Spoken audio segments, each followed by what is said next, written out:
Welcome back to my Transformers animated episode reviews. Today, we're taking a look at the episode A Fistful of Energon.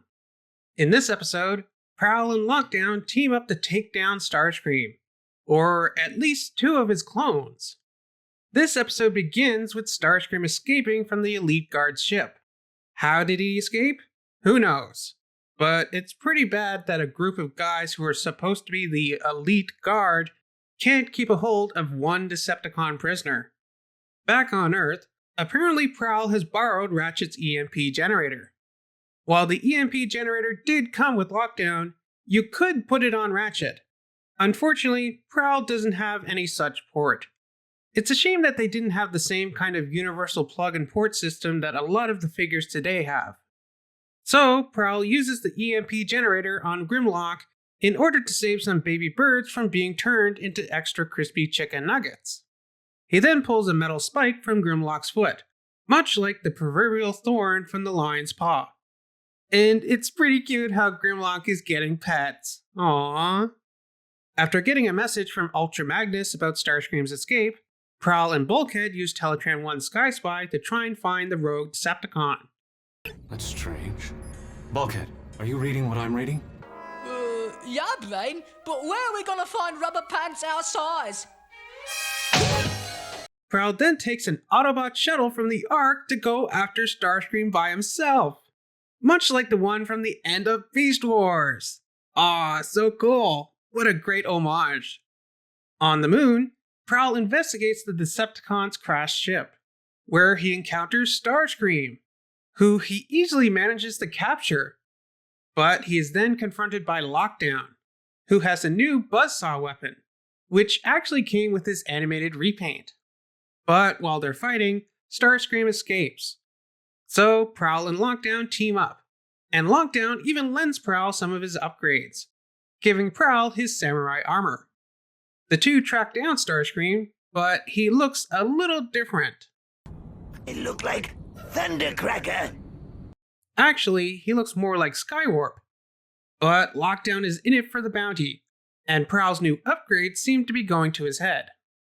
And as he takes down another Starscream clone, he recklessly damages a tree, destroying the eggs in a nest that were sitting in that very tree, which is obviously very devastating to the nature-loving Prowl. But wanting to finish what he started, Prowl goes after the other Starscream clone, where he finds Lockdown with Megatron and the other Decepticons. And they are soon joined by the other Autobots and the other Starscream clone. What in the name of the Allspark?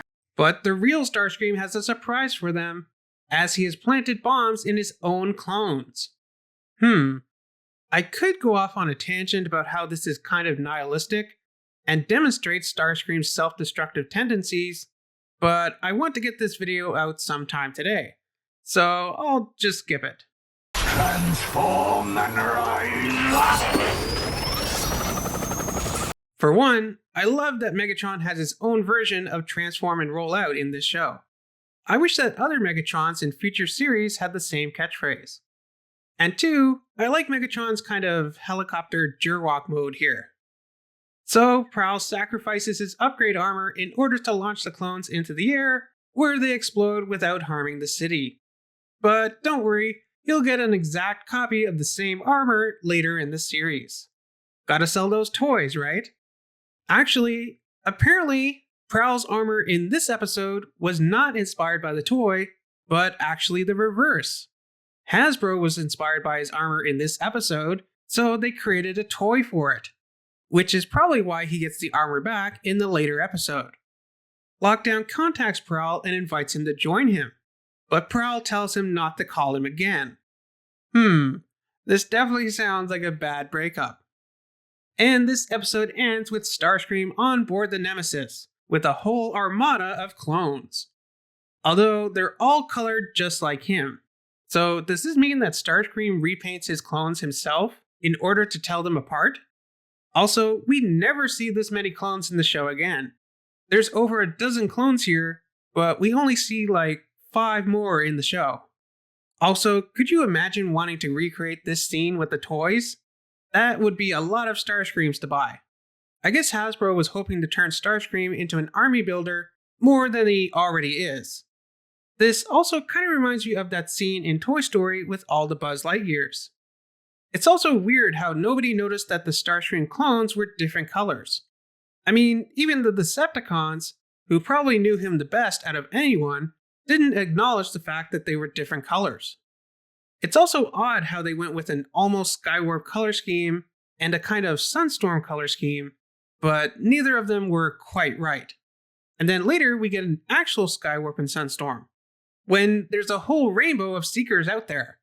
They couldn't have made one of them Acid Storm and the other Red Wing, or have one of them based on G1 Starscream's color scheme and the other based on his G2 color scheme, or his Machine Wars figure, or something like that.